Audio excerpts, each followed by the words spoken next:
What up, everybody? The very first video I ever put out on YouTube, I made mention that I would, it wouldn't be just about me, that I would bring on other people on the show and we would talk life and wrestling. It would be kind of a place where you could talk about anything. And well, life got in the way, and I wanted to share my story with everybody, what I was going through, my highlights, my lowlights, all of it. And after about 200 videos, I decided I wanted to go back to one of my original concepts for this channel. And I know so many interesting people within the business of professional wrestling, and I thought, well, what better way to continue my journey than to talk to others about their journey in wrestling. You know, it's a work in progress like anything, so you know, I'd love comments, suggestions, but you know, it's just me and a camera and my friends, and what better person to start with in my very first episode of this Conversations With series than a good friend of mine, a guy that I've collaborated with on many projects, and we've worked together for a number of years and continue to work together now, and wanted to go down a stroll down memory lane. And in our discussion, we talk about the creation of Dojo Productions and the story behind the logo, the infamous logo that everyone sees. Talk about meeting and being partners at IWE, and then also being partners again and collaborators for Behind the Curtain. And we rounded out with talk of Reality Wrestling and their upcoming iPay-per-view, which will be July 26th, I believe. Go to realitywrestling.com for more information. I really had a blast sitting down, getting to talk to a good friend of mine, and hearing his side of things. And I hope to bring to you more interesting stories as we progress. But without further ado, I'd like to thank all of you for your support, and without further ado, my sit-down conversation with Justin Smith. Till the next time, later. We're recording. Right. Oh my God. Yes. It's like a podcast, but not. It's a visual podcast. It's a video cast. It's a vidcast? Something like that. All right. So you've just filmed June 14th. Yeah, today's June 15th. June 15th. And this will probably air in a week, give or take. All right. So we'll have seen episode... last night 19 was on, so maybe 20. Comic Palooza 2014. Yeah. We'll talk about the beast that was. Yeah. Kind of like the Fiesta days. Oh wow, yeah. Without all the setup. And without... Oh no, we don't. We're not going to censor. I don't care. So with that in mind, how are you today? I'm good, Mr. DeMarco. Oh my God, man! It's Steve DeMarco. Hey, it's Justin Smith. Hey. Oh my God, and we're on the. Oh my God! It's like alternate. This is like the old days. Old days. Yeah. To a degree. The reunion show that I can air. Yes. We still have to do the behind the. It's kind of that thing. Right. Anyway, so Dojo Productions. How did that get started? What prompted you? Like in the early days, like what was the catalyst for that? As far as our our integration into wrestling. Yeah, just wanting to do like video production for that. When I was in high school, we did Backyard, and that was the first wrestling shows that I ever produced, and it was with basically the same guys that I make wrestling with now. Me and Scoot have worked each other 50 times when we were kids, and we tried to come up with little characters and stories, but you know, not only were we terrible wrestlers, we're not. No, it's just a brutal. It's a brutal. Oh my God! It is. You just hit each other as hard as you can deal with something heavy, and It was bad, but that was my first time being on national television. Yeah. How did that come about? At the time, one of the things that set us apart from other backyard promotions, I guess if you can call it. Because there was that, I think that was a real time period of. I mean, it's still around, but that was really like the heyday, I guess. What set us apart was our website. At the time, and again, it's kind of like it is now. It was because not only did we have that foray into wrestling, but we also had this technical knowledge that allowed us to do more with it than a lot of people were doing. At the time, me and Scoot wrote the HTML for our website by hand. Wow. We were one of the only ones that we knew of that had video on the internet at the time. Like, we were doing VHS capture by analog and shit when we were in high school. And there, like, probably even at that point, there weren't a lot of companies, like there's not wrestling companies, even now, that do that. Yeah. So. And we just we got an email one day from. I wish I could remember the guy's name. Brad Coleman or Coolman, Kuhl. I remember seeing his production company name was something else way later. But we got an email from him saying he had seen what we did, took a look at our website, blah, blah, blah. They wanted to come out and shoot one of our shows, that they had a spot for a CBS program.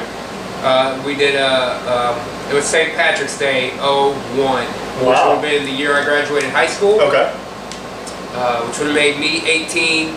Scoot was 17 at the time. Brian worked on that show. He would have been 18 or 19 at the time. Johnny Mac? I think Johnny Mac might have been there. He didn't work with us yet. That was what wanted him to become a part of it. It very well could have been.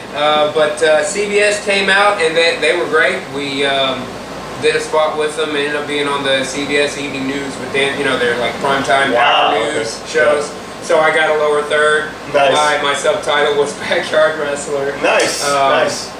It was ridiculous. It was a lot of fun, but that was kind of our advent into seeing that, although we're not great wrestlers, we never have been. It just producing a show, making a product that people enjoy like that was really the part that I liked about it. Even back then, like that day when we had a band out. We're in Scoot's parents' front yard, and we've got 100, 150 people out there, and a news crew, and a band, and all, like, have a little PA and shit set up. Nice. If we'd have had a lighting rig, we would have a whole other level. Some fireworks, exactly. some pyro. And then it wasn't until years later that we really tried to do anything else with it. Obviously, life gets in the way. As everybody's just getting out of high school, people are all moving and going to college and getting jobs. For me personally, I was on probation and in jail during that time. Big change for everybody during that time in their lives. And then, all of us have been friends since we were kids. And then just some years later, we kind of got back into it, where we were thinking about trying to do something in wrestling again, and we thought, well, maybe we'll do some backyard shows, and we kind of did. We did a couple of those DCW shows later on, like a backyard show with guys in their 20s with real PA and lighting. And but y'all still like the video packages, because I know, like, shortly after I met you, there was that one. I can't remember the name of it. I'm not sure. Like, it was when it was really hot outside, right? It was like boiling point, but it was like the lead up to it, and it was. I just remember it being like this really cool video wire. No, like the promos. You can say about what you want about the action, but like the build up. I mean, just the video package, and I went, oh Christ, so awesome, man. Well, we're still hanging in there, looking at. Again, we're not very good wrestlers. But we can put on a show. And that's what I wanted to do, was just put on a show, and the production. Even if I had to be on it and get hurt myself, that's what I fucking did back then. But then, like I say, around the same time, that's when I met you, which was Steve DeMarco's kind of the guy that got me in. Well, first, before we get into that, the one big thing is obviously the logo. The tattoo that, I mean, you have, that a lot of the guys, I mean, a lot of the people that are close, I guess, like within the fraternity. How did that come about? Like, what was the inspiration for the logo? Because I think it's a really unique logo. Obviously it could be wrestling related or just completely. Right. But what was the mindset getting? to be perfectly honest, a big catalyst to a lot of the driving events that have happened in my life is based on a time in 1998 when I fell and fractured my skull, got a concussion, and I won't go too far into it, but suffice it to say that gave me a series of health problems immediately following that, which spiraled into a large series of problems that culminated with me getting a felony by the time I was 17 and all this. It really just was a very direct correlation to how those events led into a lot of other events in my life. But I started having really kind of vivid dreams right after I cracked my skull open. And anybody that knows me really closely, I'm sure I've talked to you about this several times. I had this long series of dreams. I dreamed the same thing for 13 years. And I really just dreamt this long story. I saw the end of it in December 2011 when it happened in real life to me, which was a pretty amazing turning point in my life. Wow, you know, maybe I'll do a video blog. But anyway, in that dream, the sun, there's a point, a geographical point in it where if you go to a certain spot and look at the sun from that angle, it makes it look black. And in that black sun, I saw this in 1998, and I just started drawing it on everything. You know? Just over time, us as a group kind of adopted it as our just kind of like if we had a gang sign, this is what it would be. And when we catalyzed our ideas and everything based off of our friendship and our brotherhood and our familiarity with everything we'd done over the years into a viable business, what else could we choose for a logo? You know what I mean? And it just is stuck, and I think it's so simple and so bold and just easily memorable. I think it really has worked out well for us. And like I say, now something that I dreamed about 15 years ago, now a bunch of my friends have tattooed on their body, and you know, there's bumper stickers and shit. It's on my fucking cell phone case and everything, man. So it's all over ROW at this point. It is. Oh, wow. So yeah, we talked about when we first met, and we actually met at an IW. I think it was like an audition. If I remember, and it was at that building at Harvard. It was going to be, the warehouse thing. It was still incomplete. It was such a cool building, man. Oh my God, it was the little building that could, man. So many rooms. The crow's nest for the hard camera. Anyway, I went up there to meet with John. What was John's last name? Oh, and I just talked about her. No, not Gonzalez? Gonzalez. Yeah. I just said it last, like my last video that I filmed. It's something right now. I went to meet with him. I had gotten in touch with him. I don't even remember how we got in touch. I think it was Craigslist, because I think he was looking for web design, graphic design help, and we got to talking on the phone, and he asked me a bunch of other tech questions about, well, do you know anything about lighting? Do you know anything about audio? And I said, yeah, I know a lot of stuff about a lot of things. And he said, well, why don't you come down? And I just picked up a guy that I want to have write the show, and you know, kind of my lead creative guy. I'd like you to come down, meet with him. You guys come up with an idea for what you want to do. You do all the work. And then you just let me know, and we'll get whatever we need to get, and we'll do the show. And you know, seemed like a good idea at the time, and I was like, okay, what, some fucking writing asshole, you know, some guy that's gonna want to sit in an office and go, I think the characters, you know. And you remember how at that time, how wrestling writers that were being staffed, I figured it was gonna be one of those guys. And a side note to this, I had just recently gone to an all-star show, like a couple of months prior to that, one of Bob Murphy's shows.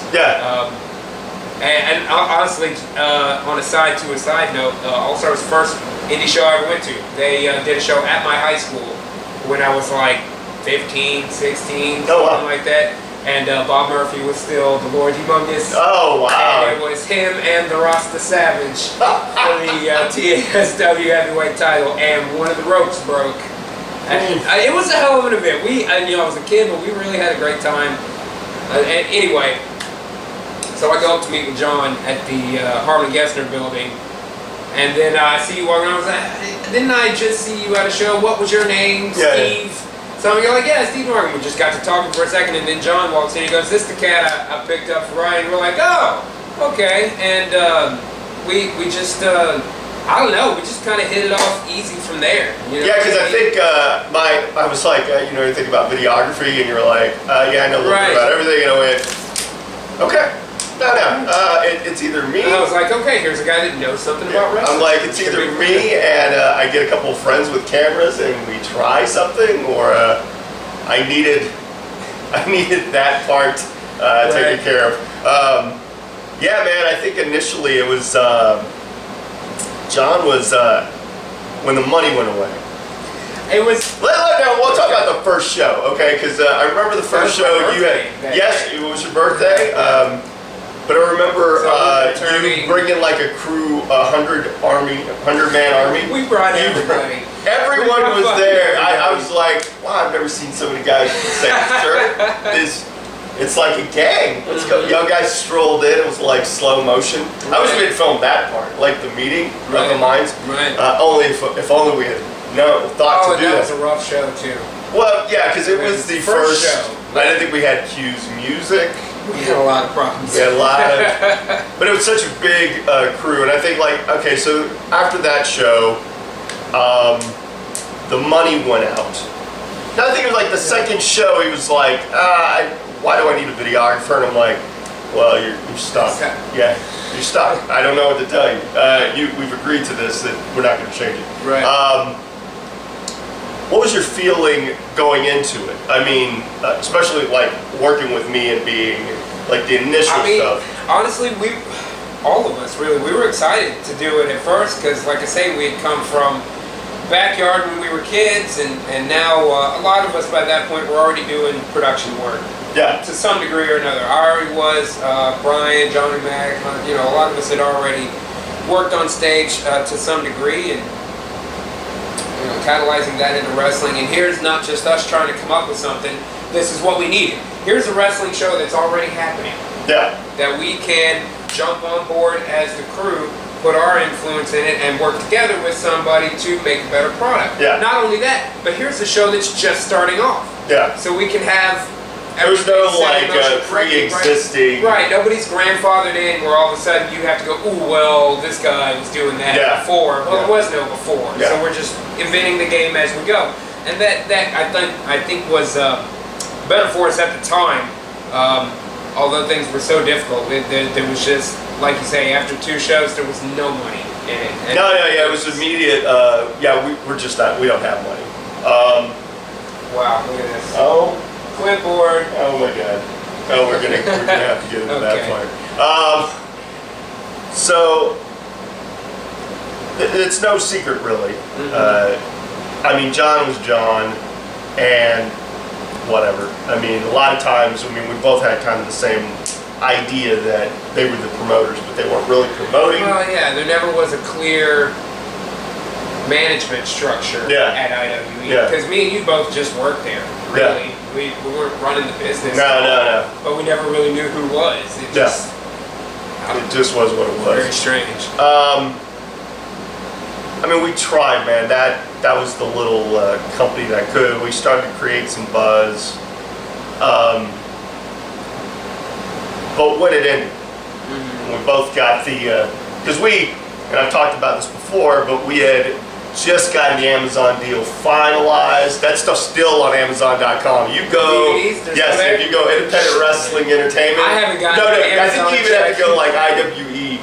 Really? I'm sure okay. they're still there. I mean, they pull up. Well, Amazon, if you want to send me a check, email me. Or if you want to get a DVD, it's right there.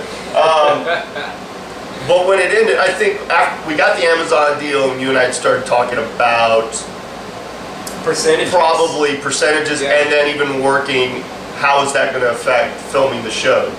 Right. I think we were like, well, no, we shouldn't have any point, wasted footage. We need to make the most of what we got. Because at that point, if I remember right, me and you each were working for a percentage of door. Yeah. You to take care of talent, me to take care of production. Yeah. If I remember right. Yeah. And DVD was the only way we were getting anything at that point. But DVD growing, as we expected it to there, we were looking to, as that would assumedly increase ticket sales, which would make our percentage bigger. Okay, now let's recut our percentages based on DVD to include John and Ray, who we were getting our door piece off. Yeah. Right? Yes. Is all that correct? Okay. Yes, they hadn't discussed even wanting anything, and we were like, they were not into it. Yeah, they just wanted the footage. I remember them being real adamant about the footage. I gave them all the DVDs. Yes, I remember that. And it's ironic that we all agreed that they were going to get a piece of that puzzle. Right. Because I think initially we were both kind of, well, they don't really have anything to do with it. No. But building and ring, well, that kind of.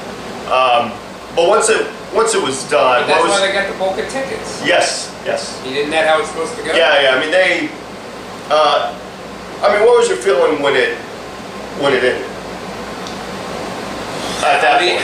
You know me, brother. I'm hot-headed as it is. Yeah. And the way it all kind of went down at the last. And what was that? Was that the Golden Scepter show? We did the Golden Scepter. And then what? We had your birthday party that's on YouTube. The filming of that. Oh my God. That was like the high point. We were like.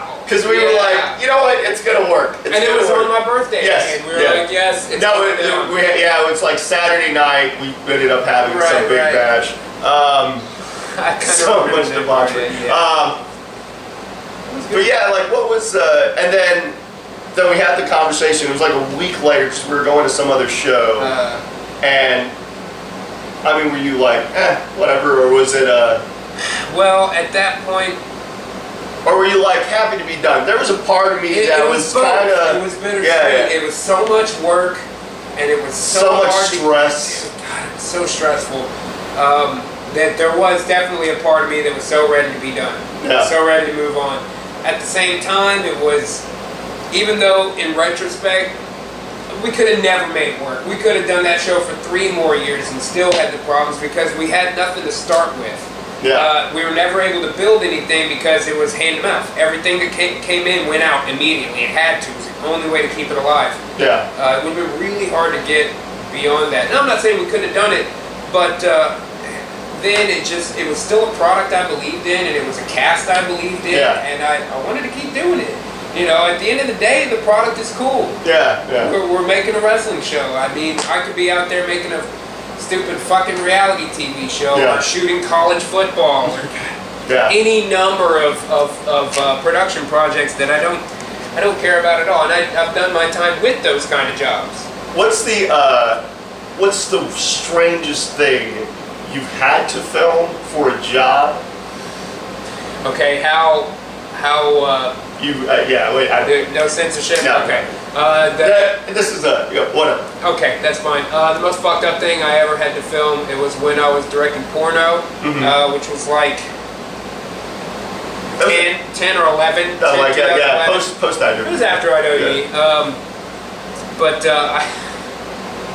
a friend of mine that I worked with at the time, who's a dominatrix, and I shot a lot of her stuff. So basically, her deal is, she would, these guys would pay her to come in and get beat to shit, basically. Okay. And then she'd send them on their way and get a paycheck. And she was like, well, there's all these websites, blah, blah, so we can get some video content. We can make more money. I'll whack it right in half with you, this and that. Nice. So basically my job at IWE, I had the same job with the porno. They were like, I have a thing, but I don't know how to get it out there. Okay. So I was like, all right, well, I'll bring the lighting kit. We'll do a 3 blah, blah, blah. We did all this shit. But the most fucked up thing that I saw during that was a guy who showed up, and he was such a stereotypical yuppie.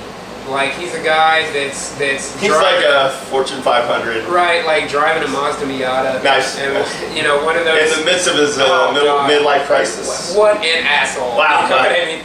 I just want to paint a good picture in case we don't have a picture of the guy, but yeah. He's got one of those shirts where the collar is a different color than the shirt, like it's 1987. Nice. You know what I'm saying? Wasn't a hip to be square, too. Oh, God. Huey Lewis in the news. Yeah.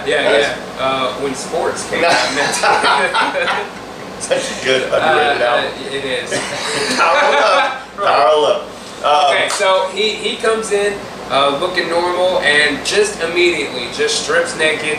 He's got a bunch of douchebag tattoos, like the Japanese symbols and the barbed wire together. Nice. It's just like where it just makes no sense with who the guy is. Yeah, you know what I mean? Anyway, he basically what they did is she puts the hood on him. She ties him to a chair where he's like bent over on a chair. She puts on a strap on. She starts banging this dude in the ass. But while she's doing it, she's forcing him to jerk off into a cup and at the same time sing a song about what a whore he is. So I'm 6 inches away from not a small strap on. Hitting this yuppie dude's ass while he's singing about being a whore, and I could clearly see him jerking it into a cup, like right here below me. And it's like 10:30 in the morning. You know what I mean? And it's one of those where just when it finished, you know how sometimes if you do something really fucked up with your girl afterwards, you're like, you know what I mean? I kind of felt like that, and I didn't even do anything. Wow. You know what I mean? And but to be a spectator, and you can't turn away. You can't turn away. Yeah, and when it was said and done with, you know, of course she makes him eat the cum out of the cup. Oh. And it's bad. And then he gets dressed, he gets back in his Mazda Miata, and he goes back to work or whatever the fuck he does. And we're like, all right, let's go get breakfast. Wow. And just looking at it at that moment, I was like, this has gone farther than I thought that it would. I need to get off this train. And I feel like that's gonna be the bar for a while. Okay. I don't think I'm gonna be top. You won't be trying to exceed that. Anytime, so that's fucked up. Do you ever come back on the show and I'm like, so what's the most? See episode. Yeah, see the first episode. Whatever. Okay, so I think that's probably still out there too. If you go to the porno site, want to send me a check. Nice. Behind the curtain. Yes. This. We should switch. We should switch. This oh, yeah. Okay. What was the initial concept? Because we kind of started talking. I know I'd gotten injured, and I was like, I'm taking a break, and I'm able to run these shows, but these shows don't have video. I think it was kind of the thing, like, look, man, we could ultimately work together again, but this time, I am kind of consulting or running it, but this time, there might be money. There might be. We just have to figure out what show. I think initially it was. At the beginning, we thought, because I had been working at All Star a little bit. A little bit. I mean, we've always and I was doing some shows with Mr. B at TCW. That's when we were doing Club on 5th. Okay. You remember those shows? Yeah. And they were like really just poor time slots. It was like Tuesday at 4 in the afternoon. Nobody's drinking in Austin. Well, not nobody, but you know what I mean. Not the vast majority. Yeah, there was not a big crowd like we needed. We needed 11 o'clock at night on a Saturday. Yeah.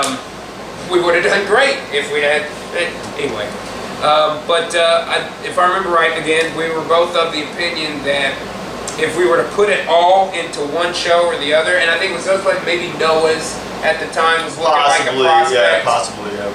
There was just a few places where we were both kind of working, and we kept seeing each other the same shows and kind of working on shit and going, well, if we hook back up on a project and put it all into one of these existing shows, okay, maybe we can turn something over like we tried to do at IWE and so on and so on. So I think our initial concept for Behind the Curtain was to do 4, 5, 6 of them maybe. Yeah. Go to each one of these places, make an episode out of each, and then do like America's Next Big Wrestling Promotion. Fucking vote them off or whatever. The Decision. Yeah, Decision 2009. I mean, what you think as far as go that way. No, it did not. Yeah, it quickly changed. Like what what was your opinion of that project overall? Yeah. I mean, it did change so much over the course. Like we went to Doomsday. Then we were kind of like. Once we went to Doomsday, I was like, let's just keep doing this show. Yeah. Fuck working somewhere. Let's just keep making Behind the Curtain. Yeah, because it was fun. Doomsday, I had a blast doing that episode, man. And Tex coming on.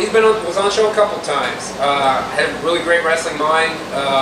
Even with the kind of show that he makes, and I know a lot of the hardcore guys don't like that kind of show. Fuck them, they don't know what they're talking about. Yeah, I want to try to have him on the show at some point, just to talk about it. Yeah, definitely, man. Shit, I haven't talked to Tex in a while. Didn't Doomsday just do a show a couple weeks ago? They just did I was one, working, yeah. I didn't get The Fabulous Bunny Boys, like Oh, that's right, Bunny Boys, damn, that would have been good. Yeah, it was pretty fun. Yeah, I wish. Oh, it's like the story arc, man. Just like, oh my god, oh, it was great. And having them be single shot, like that's so smart for a show like that. They even had like trailers before it, like they were showing some like 80s style TV shows, and then they had like kind of a video montage leading up to Doomsday 23. It was actually pretty good. It was actually 23? Yeah, it was 23rd. But yeah, the show kind of changed. I think. And then, you know, in that middle part of the show, I guess the second half of the Zero season, we were still this part. We were kind of just going to every show we could find, just to try to get over these points about what indie is really like, what's good and what's not, blah blah blah. And then I think by the time we got to the last couple of them, the season 1 episodes. Yeah, because we had a format change, because I think we've been getting so much buzz about it from a lot of people within it that we're like, well, maybe this could be. And so we went to a 22-minute format, and we got a host, got a girl host. Yeah, we had to change. We had to change a lot of. Well, let me ask you about that. Like, what was your mindset going into it to kind of change it up from it being just you and me, and then we go to a show? And we were, and I like that format. So we talked about, we try to have kind of a central point to talk about each episode. And how that applied to whatever we saw that day. Although we, we just go off on whatever, kind of like now. You know, at that time, we needed a format change, because what we were doing, where we're on the ride with it's us and whoever's riding with us, we talk about it, we go to the show, we see a package of the show, and we're out. Okay, that's great, but going to a 22-minute format television series that we could attempt to market, it just wasn't enough. You know what I mean? It seemed like part of a show. So we needed some of that other stuff. So first thing to do with a show like that, kind of a variety wrestling show that we were making, was get a host. We're going to get a host, get a girl. We got a girl, put her on a green screen, shot her with some shit. Now that takes it off of me and you being like the stars of the show, because that we're just the road reporters. Exactly. Which is more where we needed to be. But we still are short on time. So if we've got the road segments and the package segments and this and that, okay, what else can we do? So that's when we came up with the supported spot, where we we had a supported spot. We had Botch of the Week, which. Because Botchmania, man, I mean, there's a series of that. It is, but what's funny about it is, and behind the curtain stopped because we both separately got hired at ROW. Episode 103 was supposed to be the ROW episode. Because we had we did the Booker T interview, and we filmed the show there. Yeah, we shot everything. Much like NWA Houston. And they were, and that was the thing, like, we went there we shot to film, like, 101, not really to film them. I know we were going to showcase them, because I know we had a really good one with Scott Summers, and at that point they were, NWA was making a move, and that was not too far away from that point where NWA offered me a production deal for TV. They thought that they were going to get TV. As it turned out, I don't even know if it's anybody's business or what the confidentiality is there, but the people that they got at the time to sponsor their activities, who were supposed to in turn be my check, ended up backing out because NWA put out a substandard product, and they also came over to a promotion that makes a better product, which I am also part of. So we ended up working together anyway. It's just interesting how closely knit a lot of that is. And around that same time, that's when we got the TV deal for Behind the Curtain. Which ended up going belly up. If I remember right, Book got an offer from those saying... Yeah, because they were looking for content. And them I won't sponsor. That was Mikasa Broadcasting and a guy named Jonathan Goodwin, I think, who offered. who's a fucking snake in the grass. Wow. And I've actually, since then, I've met a couple people that have worked for him or worked with him over the years, and a song remains the same, no matter who you talk to. Like, man, that guy's a fucking asshole. Yeah. And, you know, and we, he gave us a contract for us to do Behind the Curtain. Yeah. And that was after the format changed. Once we had the host, we had Watch the Week, we had all of that shit. Yeah, we had all that stuff, yeah. We had like the awesome theme song and just everything. the outro, cool. and the outros were all cool. Yeah. The outtake reels are still my favorite part. Yeah. The little sketch at the beginning, we did the sketches were Adrian Sensation's trying to get on the show. Yep. And he's feeling like he needs to be paid for a show he was not and on. he's not even on. Yeah. And the bear was out of hibernation. Like, we had characters, man. That was and I was into it. It was such a cool concept. Like I say, we got the TV offer, got the contract, put it in front of the lawyer. The lawyer said, "You would be stupid to sign this. He's about to try to completely fuck you guys." When we confronted him about it, of course, he got really hostile and defensive, as guys like that tend to do. Acted like now suddenly I've got a substandard product and blah blah blah, whatever. That's all in the past. Around that same time, they had made a deal or tried to make a deal with Book he was still PWA at the time. And they ended up not taking it for basically the same reason. I was trying to fuck them on the deal. I wouldn't have taken it either. And then I ended up backing out of NWA, and you remember I was real close to making a deal with NWA after we finished. Yeah, they were like, "Oh yeah, if you guys could do a couple episodes," and I was like, "Yeah, well, you know, let's see." And then right at that same time, we had shot the source material for the. It was right after Book rebranded. Yeah, we talked. I remember what I had an interview with him about, about why the change. I think I still have that. Yeah, it's like 12 minutes of you and Book. And he was so gracious to be like, that was cool. And I knew that was kind of really the shift of, for a while there, not wanting to do stuff like that. Like, oh, well, now we've rebranded, let's go in that direction. Be real opening with stuff about it. Right, and I know Book was certainly not interested in working with me in the early days. But once they did the rebranding, and that was part of the catalyst for us wanting to go down there and do the show, and Book was super cool about everything, let us come down there and do our thing, and I went in and shot his show and shot around his a couple of camera ops they had at the time, whose names I don't know, who I certainly am not going to talk shit about. I believe they were students, college students or whatever at the time, so more power to them for trying to work. And more power to Book for trying to put something together, even at that early stage.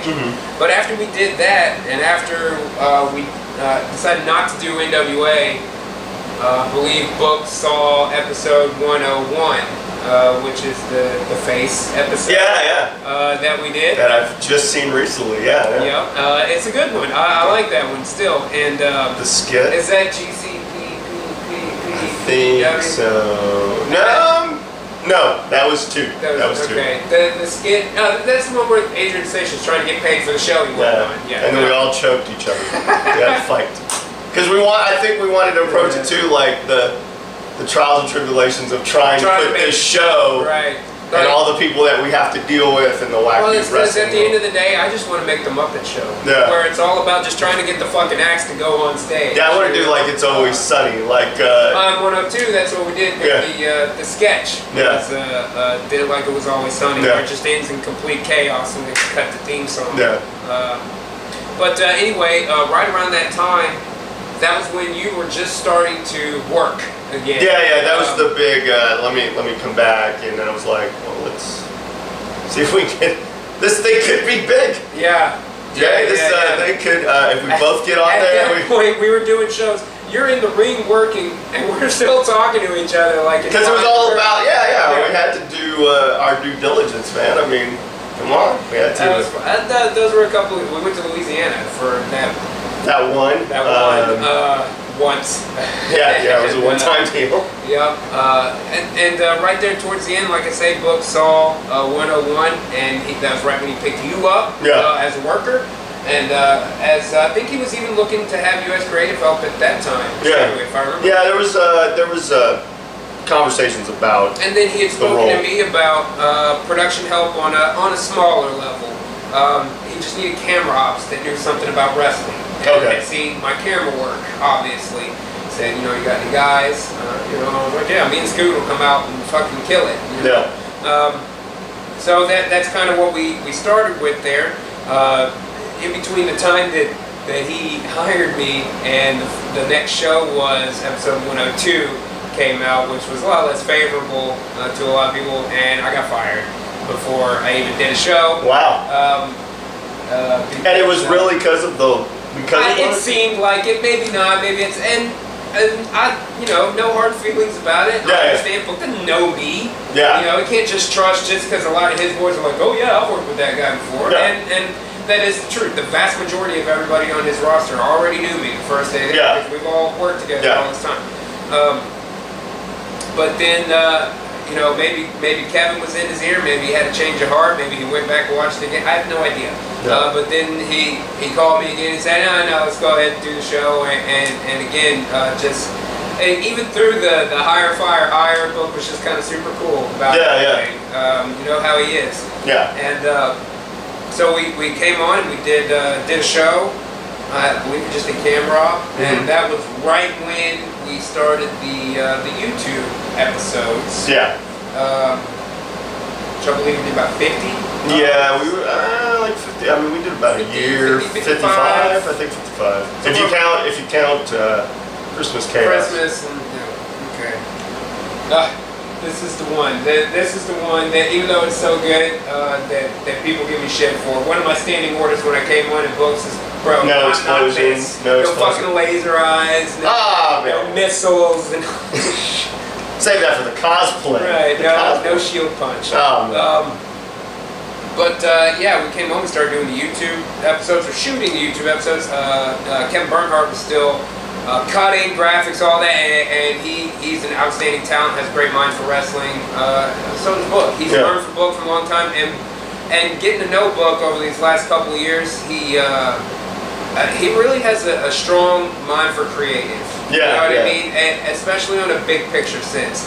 The nuts and bolts a lot of times, that's why he's got guys around him. That's what they're for. But as far as vision and concept, sometimes he comes up with stuff, I'm just real impressed. It's and sometimes it's the little things, like after an episode comes out, hey man, this one shot with this and this, and if it was just this and this, and I'll be like, Jesus, Book, that's amazing. Wow. He definitely has an eye for like such the little nuances that we don't even. And that's one of the biggest things that I've learned from him in the last couple of years. Is just the stuff in between. You've got your. And for what I do, it's not really spots. But if it were, you've got your spots here and here, but it's that stuff between that really sells it. That's kind of the important part a lot of times.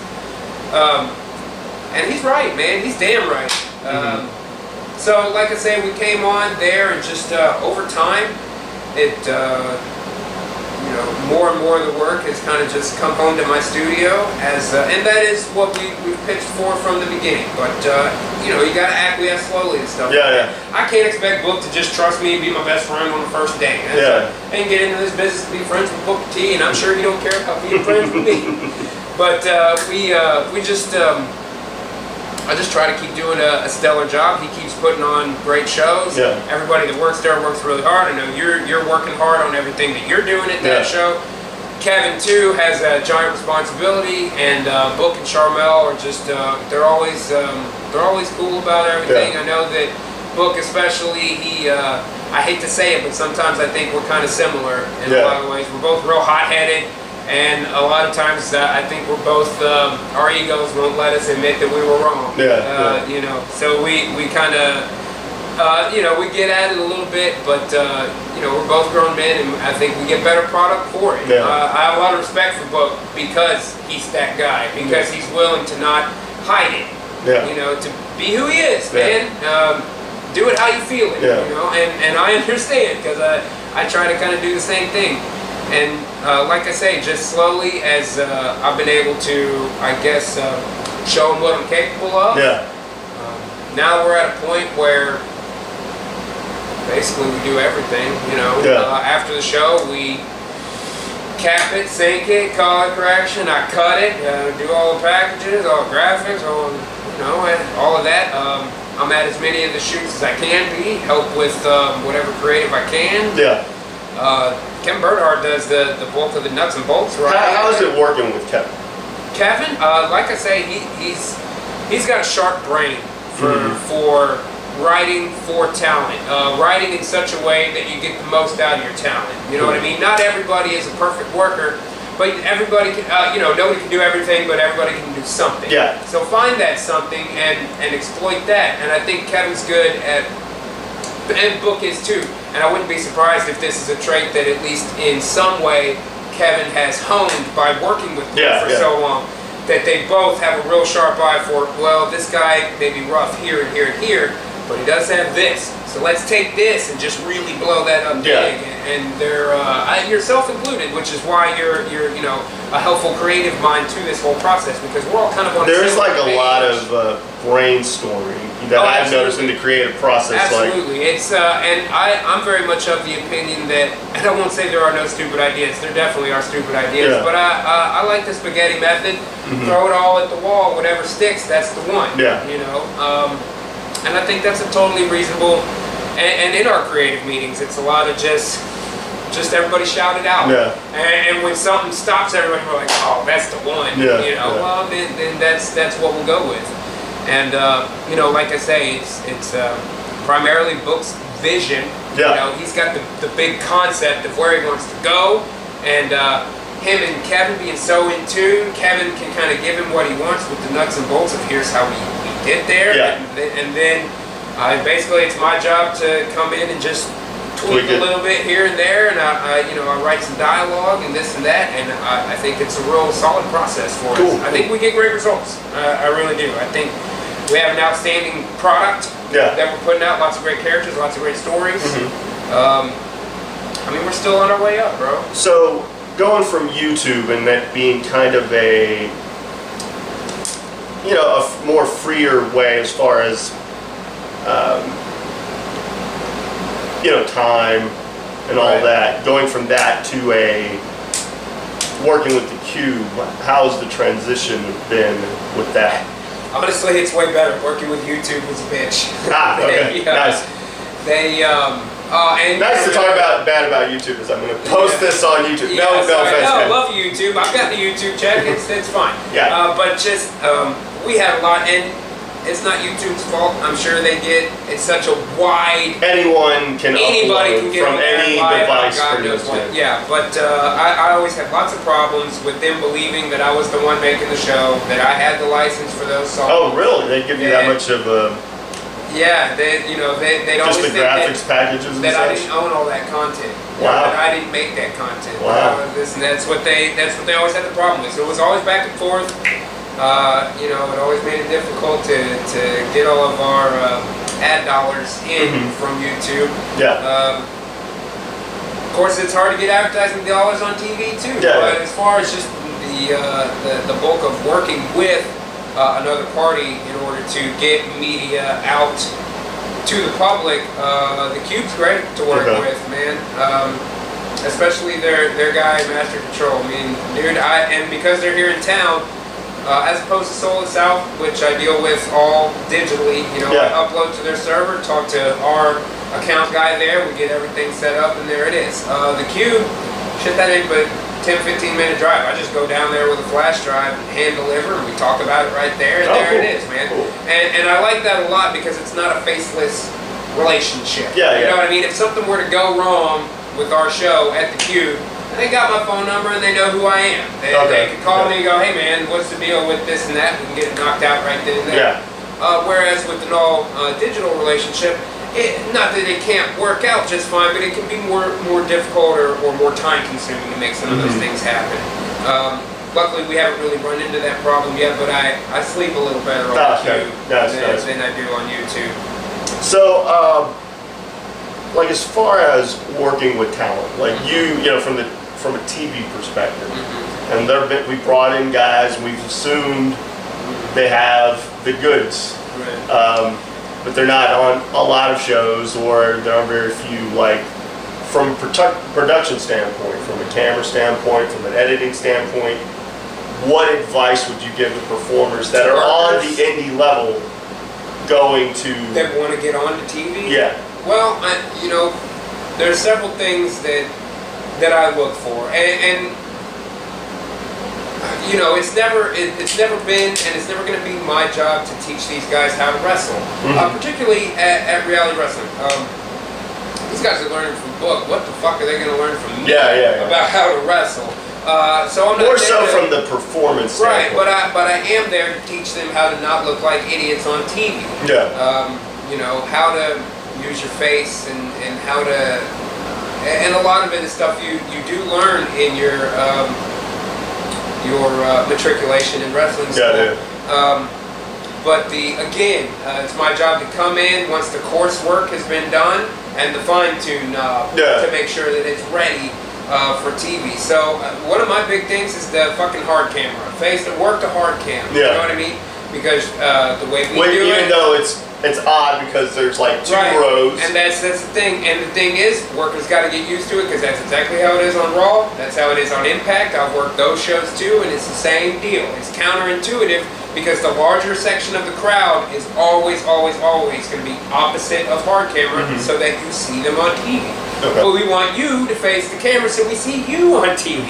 Okay. So even though the smaller portion of the crowd is the one that you need to look at, that's still where you need to be. And that's not just taunting or talking or whatever. Your headlocks, your breast holds, your all that. And watch TV. Watch Raw with that in mind, and you guys will see exactly what I'm talking about. Okay.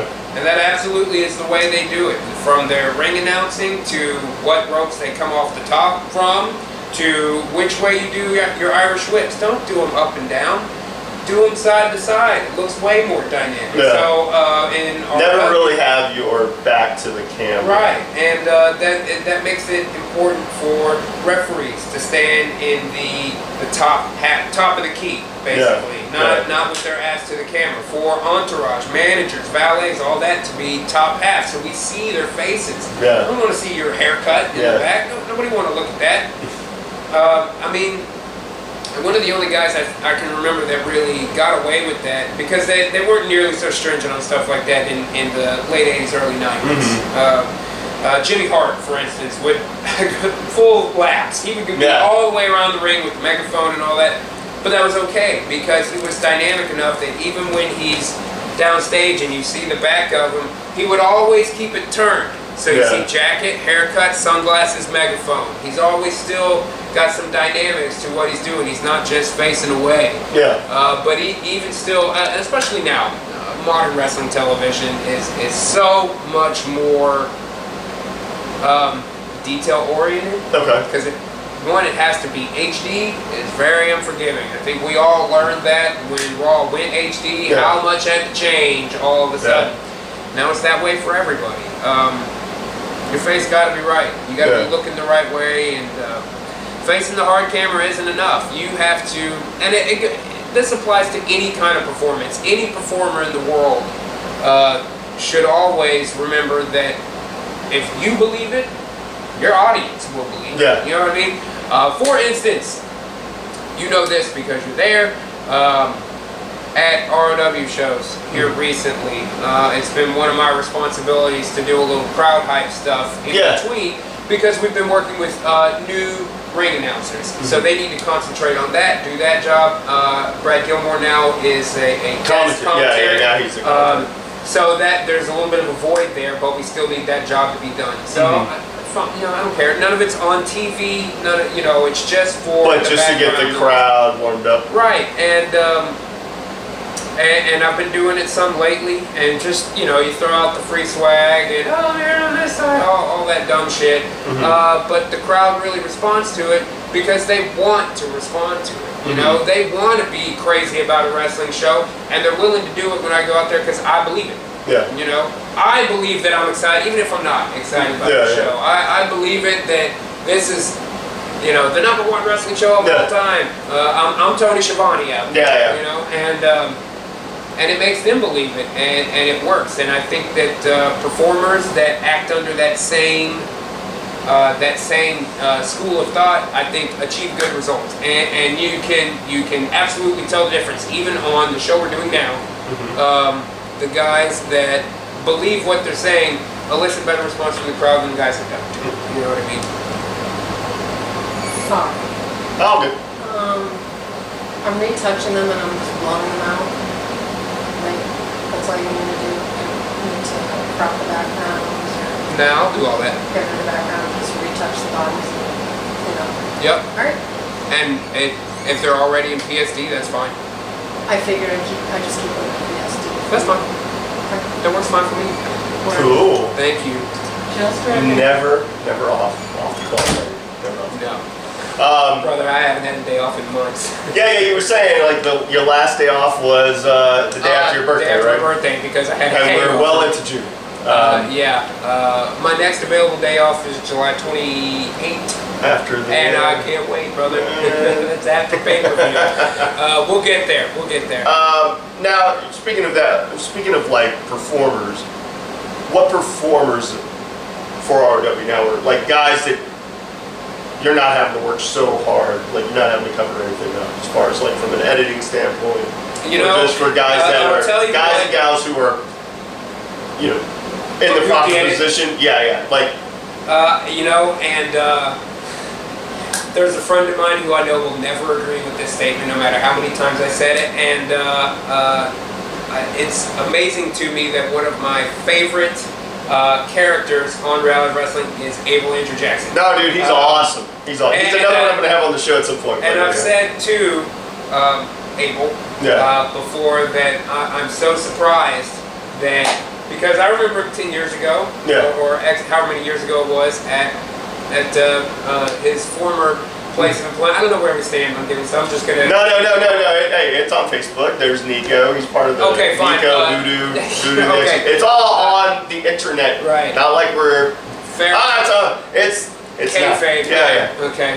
Well. It's out there digitally. Right. So we're not. I even told him I cannot believe that Voodoo is one of my favorite wrestlers now, because I just was not into it then, and he has shown such unbelievable improvement. I mean, by the time I got to books, his work was already at such a level that I thought, as a worker, he was just really strong already. As far as the character goes, it was with the rebranding. It was because we came on right after the rebranding, kind of the same time. So his character, Abel Andrew Jackson, was still kind of a new character. Yeah. And he was still kind of working with it, trying to get it all in. That's when they were doing the buttons and all of that. And I've gotten so much opportunity to work with him on a lot of his segments are hilarious. Yes. And again, I don't. It's not my job to teach him to wrestle. I wouldn't even know what to teach him, but I've never had to. Yeah. And I give him. We're able to write dialogue together, and I'm able to give him stage direction, and he's real easy to work with. And I haven't had to. I don't have to school him. He knows how to look right for TV, and how to perform, and how to project your voice, and how to make sure we can always see your face, and all of those little things. He's already got all that. It makes it real easy to work with him.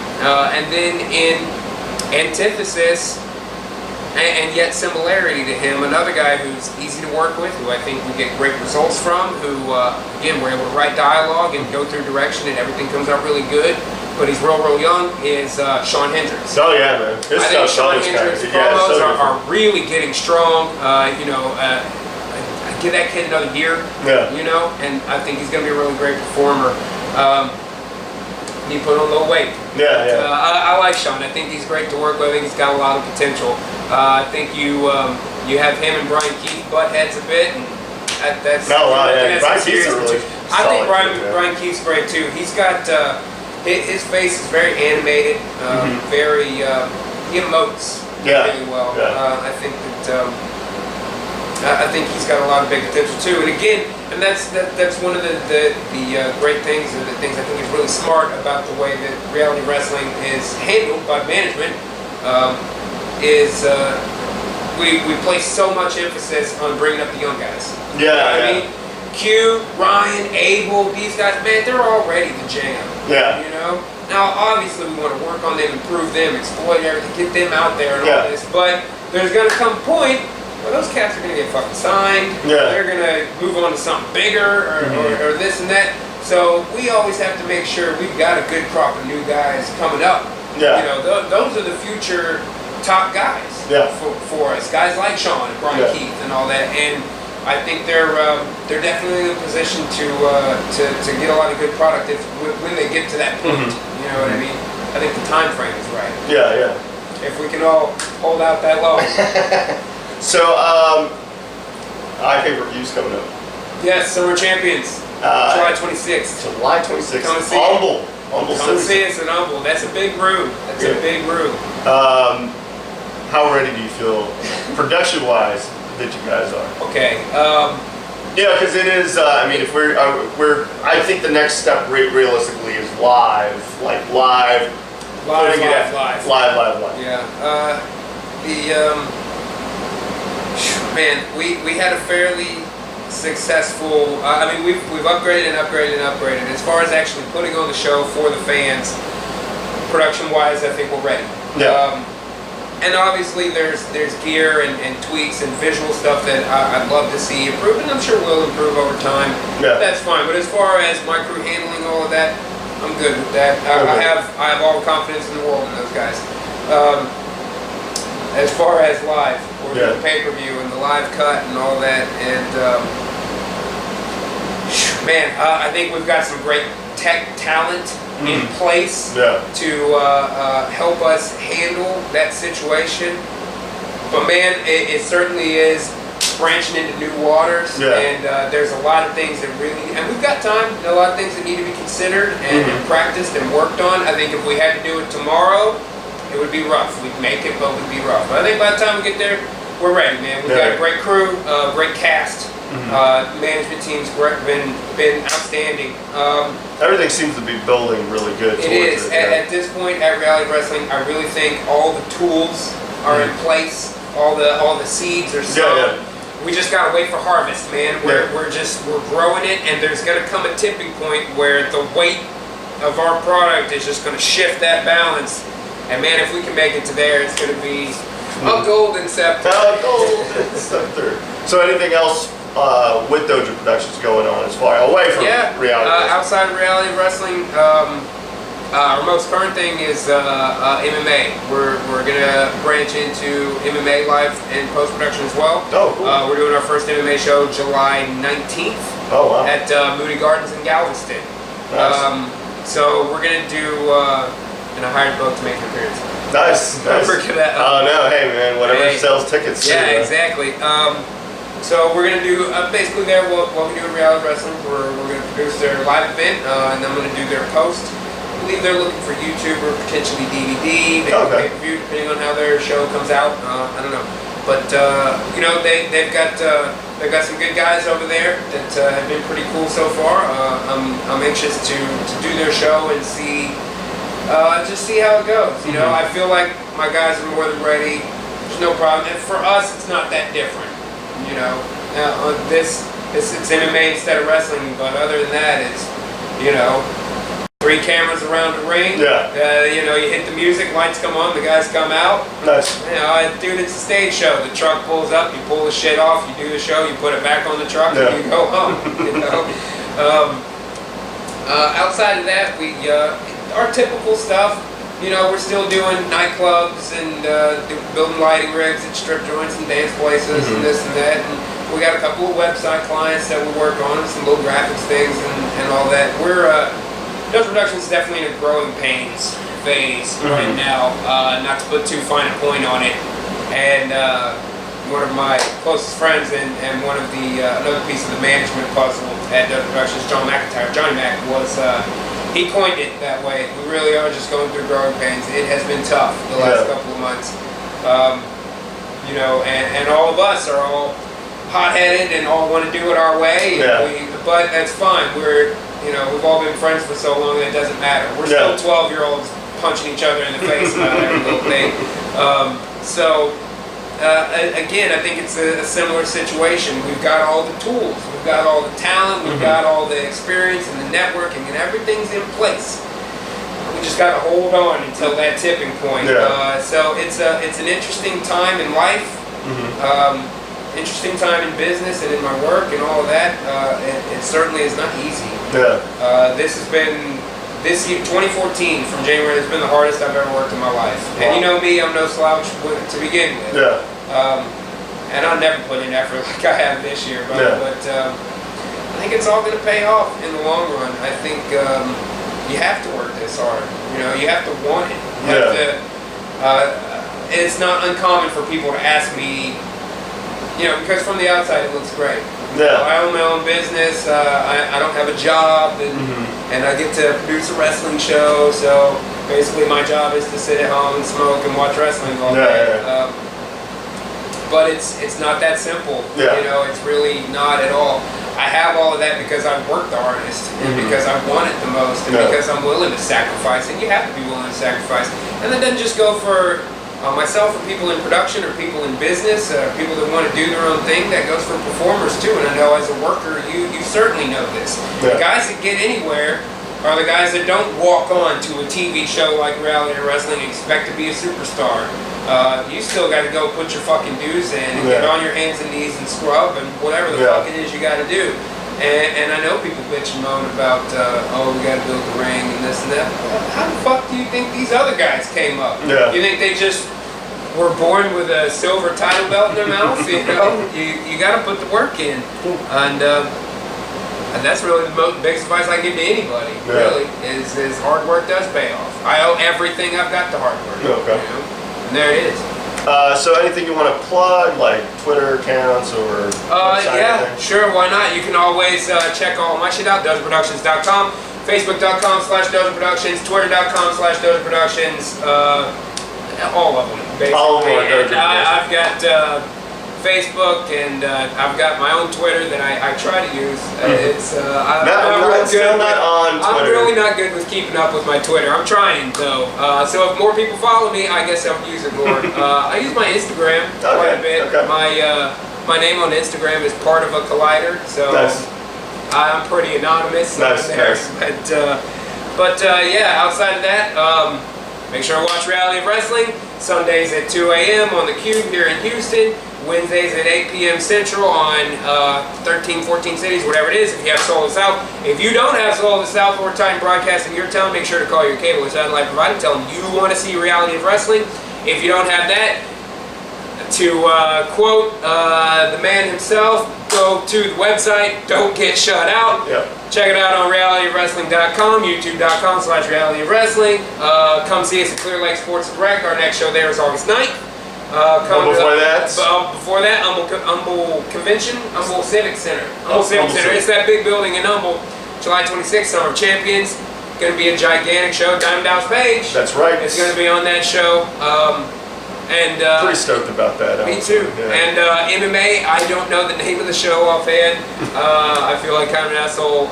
July 19th, Moody Gardens. Come check us out. If we're working, you know it's going to be the shit. So Booker T will be there. Booker T is coming. Yeah, it's going to be a good one too. I think that's about all I got right there. Mr. DeMarco. Well, let's make sure it's recorded. Yeah. Oh. And it didn't. Hey.